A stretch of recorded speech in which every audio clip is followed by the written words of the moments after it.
5 raisons d'envisager une reconversion dans le Big Data. La première raison, c'est de saisir l'opportunité d'évoluer dans un marché en pleine croissance avec une pénurie de profils. En effet, il y a de plus en plus de clients pour lesquels leur volumétrie de données augmente d'une façon importante et qui n'arrivent pas à trouver facilement la bonne personne pour gérer et exploiter ces données. La deuxième raison, c'est de travailler dans un domaine qui vous passionne.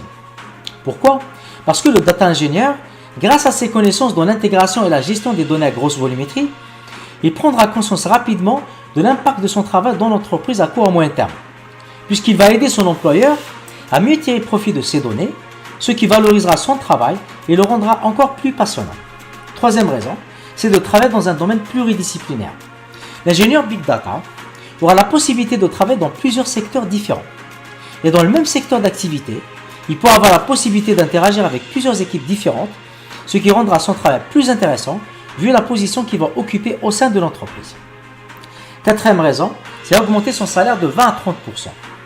Alors selon le site bigdata.fr, un ingénieur Big Data junior peut gagner aux États-Unis entre 119 000 à 170 000 dollars par an. Et en France, un ingénieur Big Data peut facilement gagner entre 20 à 30% de plus qu'un ingénieur moyen. Et ceci à cause de la rareté de son profil. Donc c'est juste une histoire liée à l'offre et à la demande. S'il y a plus d'offres que de demandes et qu'en face il n'y a pas trop de candidats, alors il est logique qu'on peut forcément négocier un meilleur salaire. Enfin, cinquième et dernière raison, c'est de se lancer dans le freelance. On est au minimum 3 ans d'expérience. Il est très facile de travailler en tant qu'indépendant. Pourquoi? Car face à la difficulté qu'ont les entreprises pour trouver rapidement un ingénieur Big Data pour gérer leurs données, alors il y a de plus en plus de souplesse chez les SS2I pour prendre des indépendants avec un bon DGM qui peut varier entre 500 à 700 euros par jour. Et ceci selon le nombre d'années d'expérience qui peut aller entre 3 à 5 années. Tout ça pour répondre rapidement aux besoins de leurs clients.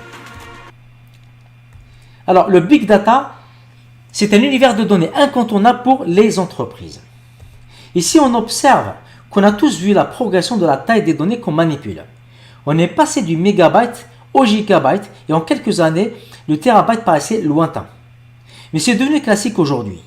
Alors avec la collecte de données massives qui est en constante évolution, tous les secteurs d'activité sont touchés.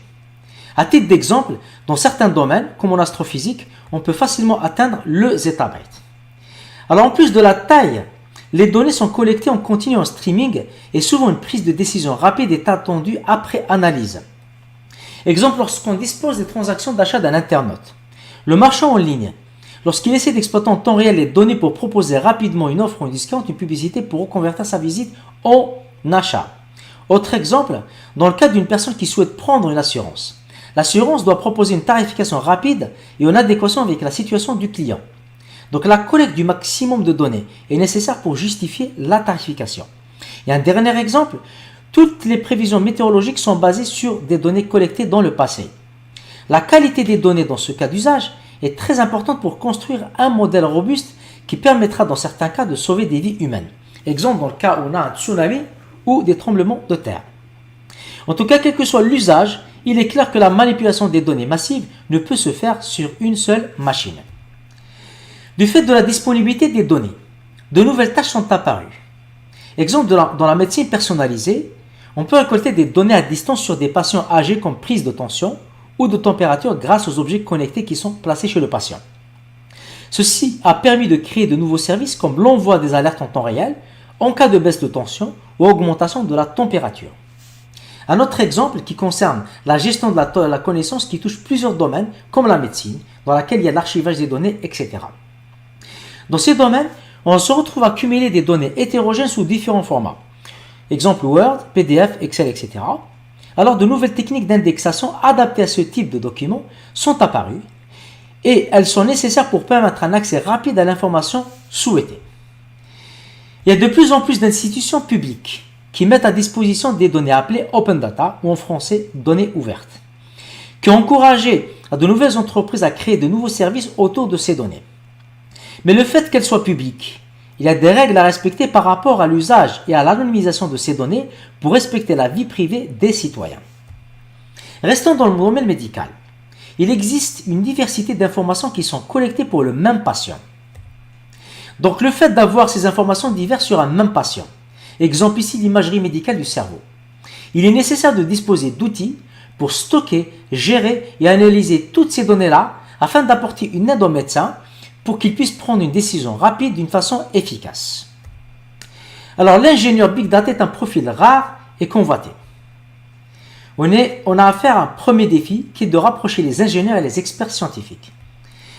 Le constat qu'on peut faire actuellement, c'est qu'il y a différents départements dans l'entreprise qui travaillent chacun sur une problématique précise sans nécessairement communiquer avec les autres équipes.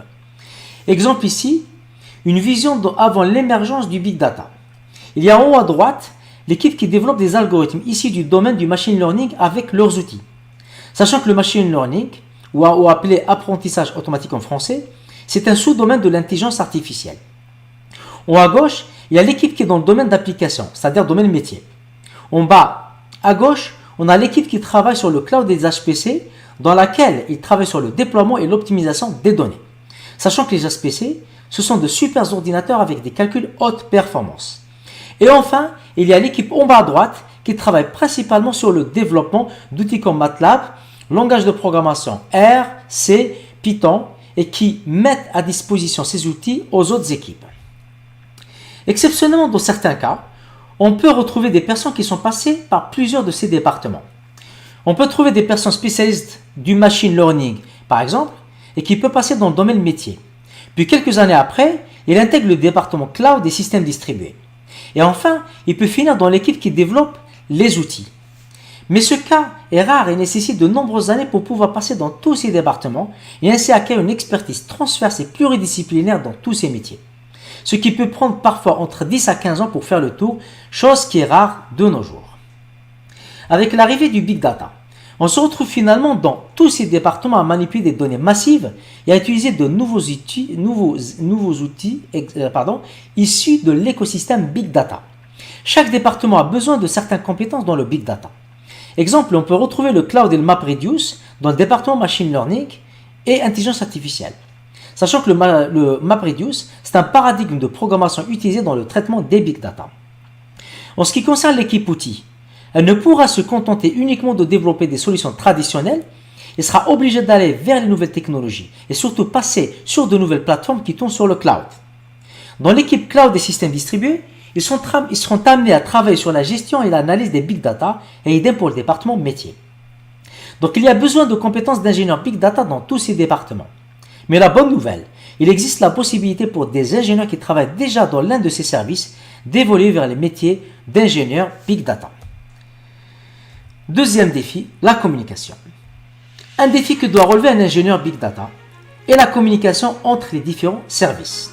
À titre d'exemple, un des problèmes majeurs que rencontrent de nombreux data scientists après modélisation et prototypage rapide, c'est-à-dire programmation, est d'être confronté au grand risque de non-industrialisation de la solution et ceci à cause des outils et langages qui ne sont pas adoptés par la DSI. Pourquoi? Parce que les deux équipes n'utilisent pas forcément les mêmes langages de programmation et outils. Exemple, d'un côté, on a le data scientist qui utilise MATLAB ou Python et de l'autre côté, la DSI préfère les langages opérationnels comme le langage Java.